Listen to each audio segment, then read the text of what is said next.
Well, hey everybody, it's John from Lake Erie Chestnuts, and it's that time of year. Time to get the seeds started in the old grow room. You can see it's partially been assembled here. I keep the four walls in separate sections, leaning against the wall here in the basement.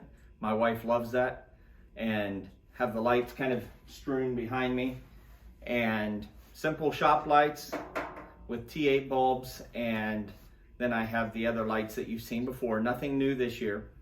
And we're gonna get our chestnuts started. You'll see that process here. We've got some new ones this year, including the Hong Kong. I'm excited about getting those into the dirt and get some trees growing here. Need to see some green. So follow along here. Just our typical Miracle-Gro potting mix. Got the seeds in our miniature refrigerators here. This one has hazelnuts and walnuts.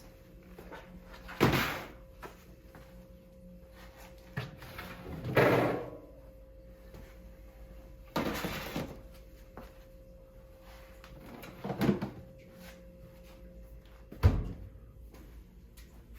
got the nuts over there, and we'll work on getting some pots ready and get them potted up. I've used these cone containers before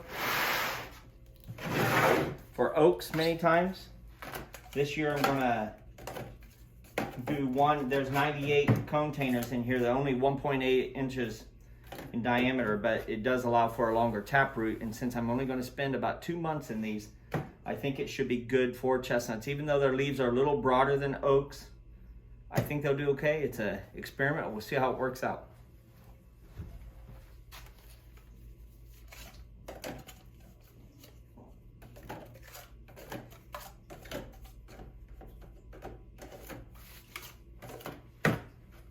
Get the lights turned on, we'll shed some light on the situation. Every year I say I'm going to be a little more prepared, and every year I struggle with it. This is just soil that I've had since last year.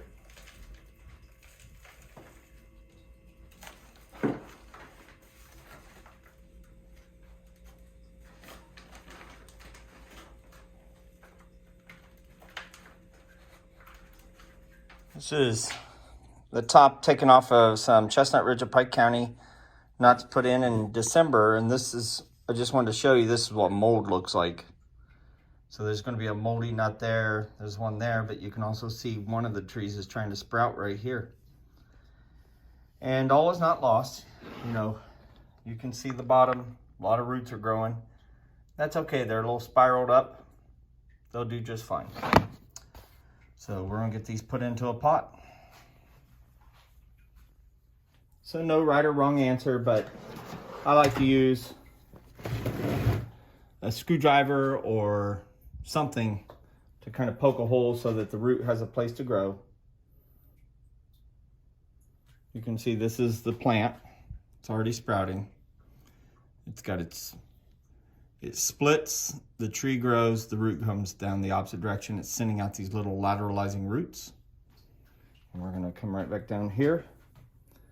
And it can be a little tough going into these deeper pots. Definitely can be issues. But I'm just settling it gently in there. You don't wanna break that off. And then I'll just keep a little side of, or a little hill of dirt here. And I'll put that around the seed and those roots so that the seed's sticking out, but the root and the plant are all exposed. And that's why it's tough to plant these. I may just actually plant these every other one. That's maybe what I do.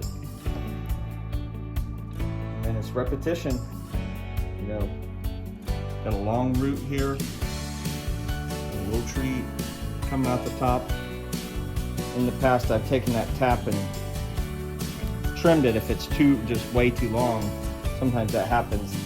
And if you can keep your fridges closer and closer to the freezing temperature without freezing them, you'll get less, the root will be a little slower growing. So you can get a little shorter root, or you can plant them in February, but then you have to take care of them inside, at least where I'm at, for 4 months before you can plant them out after frost for 3.5 months, and that gets very tiring, watering them and so forth. So that's what I'm gonna do. Time after time here of planting these.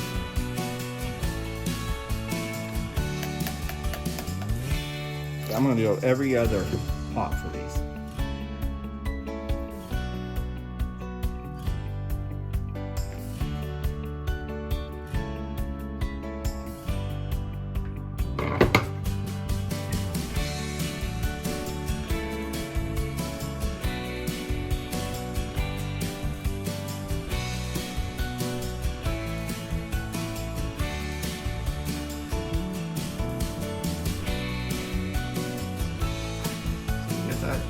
Plant, it's got this spiral taproot that's going to be hard to plant. I'll cut it right here and it'll send out, it'll improve.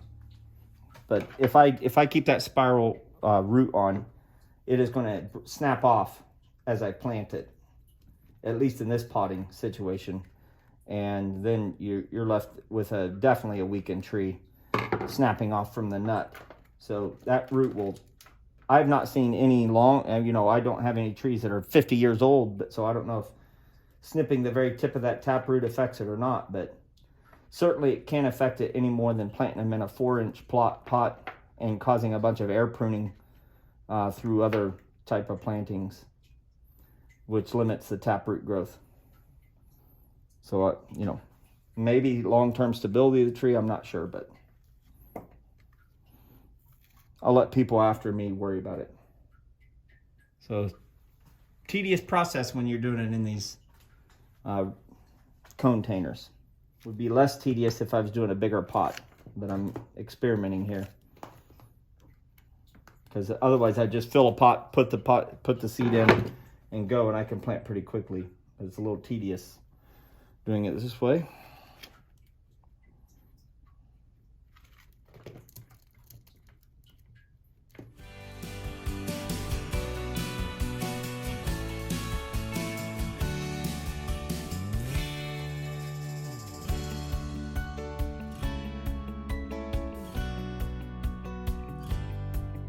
It's an interesting development here. This is a double embryo. Some people try to get 2 trees out of this. There's nothing wrong with that. I suppose you could split the nut and get it, but you can see 2 roots, 2 trees. But I'm going to kill one because I don't get a lot of success out of it, and it's a lot of work. So it may still try to grow a little there, but I'm just going to take it down to just the one. I'll still plant that. That should still be a healthy tree. Well, we got them potted up here in these containers. This is the seedling seeds from Dunstan Seedlings from Chestnut Ridge of Pike County. And I did the every other spot over on this side, and then closer to me I did a couple with them real close. And you can see some of them already have this sprout coming up. Beautiful. Anyway, I got this one just kind of hanging over the edge because the root's dipping over. It actually goes towards the center of the pot, but that's how it's hanging.